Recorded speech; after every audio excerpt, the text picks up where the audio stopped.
প্ৰিয় দৰ্শক, খুব দুখ আৰু যন্ত্ৰণাৰে, খুব খং আৰু ঘৃণাৰে এই কথা আপোনালোকক জনাবলগীয়া হৈছে।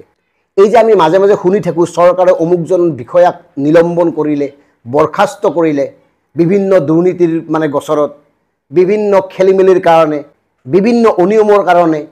আচলতে এই নিলম্বিত বিষয়াসকলৰ বিৰুদ্ধে থকা অভিযোগসমূহ কিমান সত্য হিচাপে প্ৰমাণ হয়, তাৰ আগতে আৰু এটা কথা কৈছোঁ।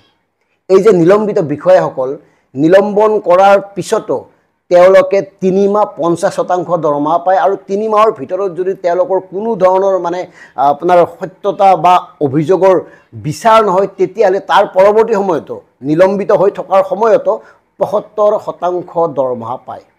আমি অন্য কথা নকওঁ, অসমত এতিয়া প্ৰায় 26 গৰাকী এনেকুৱা ACS বিষয়া আছে যিসকল 2018 চনৰ পৰা নিলম্বিত হৈয়ে আছে, আৰু তেওঁলোকে 75% দৰমহা ঘৰত বহি একো নকৰাকৈ চৰকাৰৰ পৰা গ্ৰহণ কৰি আছে, পাই আছে। ভাবক কথাবোৰ, এই টকাবোৰ কিন্তু আপোনাৰ আৰু মোৰ টকা। দিনে দিনে যে দৈনন্দিন সামগ্ৰীৰ মূল্য বৃদ্ধি হৈছে, বিভিন্ন কৰ কাটল আৰোপ কৰা হৈ আছে, বিভিন্ন ধৰণৰ মাচুল বৃদ্ধি কৰি আছে, তাৰ পৰাই এনেকৈ ধন দি আছে এওঁলোকক।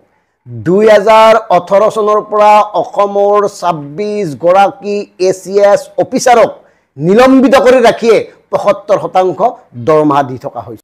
তদন্তৰ ইমান গাফিলতি, কিয় গাফিলতি? তদন্ত হৈয়েই নাহে, ৰিজাল্ট নোলায়।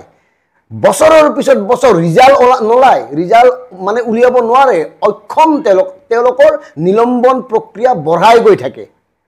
কাহিনীটো চাওক, ACS অফিচাৰ এগৰাকীৰ ক্ষেত্ৰত যদি এনেকুৱা হয়, তৃতীয় বা চতুৰ্থ বৰ্গৰ কৰ্মচাৰীৰ ক্ষেত্ৰত আৰু কি হয়?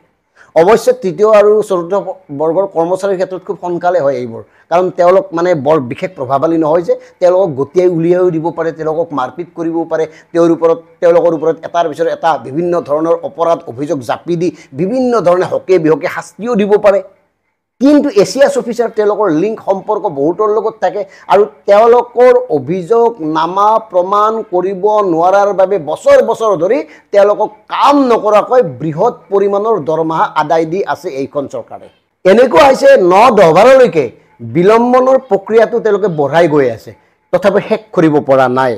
ৰাজ্য চৰকাৰৰ কৰ্মচাৰী বিভাগৰ তথ্যমতে এতিয়ালৈকে নিলম্বিত হৈ থকা ACS বিষয়া কেইজন হ'ল অনুপম চৌধুৰী, শৰ্মিষ্ঠ বৰা, মুনীন্দ্ৰ বৰদলৈ, হেমন্ত কুমাৰ দত্ত, সুকন্যা বৰা, বিক্ৰমাদিত্য বৰা, আবুল খাইৰ নাছিম আহমেদ, হিতেশ মজুমদাৰ, লক্ষ্যজিৎ বৰুৱা, ধীৰাজ কুমাৰ জৈন, অনুৰাধা অধিকাৰী, আকাশ দুৱৰা, ধ্ৰুৱজ্যোতি হাতীবৰুৱা, মুকুল বৰুৱা, লক্ষ্যজিৎ বৰুৱা, লক্ষ্যজ্যোতি দাস, নৰেন চন্দ্ৰ বসুমতাৰী, কিষাণ কুমাৰ শৰ্মা, বাবৰি হাজৰিকা, ৰক্তিম বৰুৱা, শেৱালী দেৱী শৰ্মা, দীপাংকৰ কলিতা, বিশ্বজিৎ গোস্বামী, কুমাৰ সুৰজিৎ বৰা, দৰথী চুচিয়াং, পিংকী দত্ত, জৰ্ণাজ্যোতি পাটগিৰি, অৰ্পণা শৰ্মা আদি।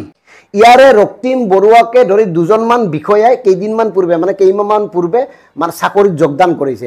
আনহাতে ইয়াৰে কেইবাগৰাকীও ACS বিষয়া 2018 চনৰ পৰা, কেইবাগৰাকীও 2021 চনৰ পৰা নিলম্বিত হৈ আছে। এতিয়া চিন্তা কৰক, আৰু এওঁলোকক ঘৰত শুই বহি থকাৰ পিছতো যে 75% দৰমহা দি আছে এই টকাবোৰ কাৰ? সেইকাৰণে আমি আগতে কৈছিলোঁ যে এই কথাবোৰ ক'বলৈ ঘৃণা উপজে, খং উপজে, ক্ষোভ জন্মে। কিন্তু কাৰ ওপৰত ক্ষোভ আমি উজাৰিম? কাক কম, কোনে পঠিয়াব? এইখন চৰকাৰে এনেকৈ কিছুমান কাম কৰি আছে যে যাৰ বাবে হাজাৰ হাজাৰ কোটি টকা ধ্বংস হৈ গৈ আছে, হাজাৰ হাজাৰ কোটি টকা বিনা মতলবত, বিনা কাৰণত ব্যয় হৈ গৈ আছে। আৰু এইখন চৰকাৰে ফটা ঢোল এনেকৈ বজাই আছে যেন সকলোবোৰ চব ঠিকে থাকে চলি আছে, আৰু ঠিকে থাকে ক'ত কেনেকৈ চলি নাই সেই বিষয়ে আমি অনাগত সময়ত আপোনালোকক তথ্য সহকাৰে প্ৰতিবেদন দাঙি ধৰিম। ধন্যবাদ।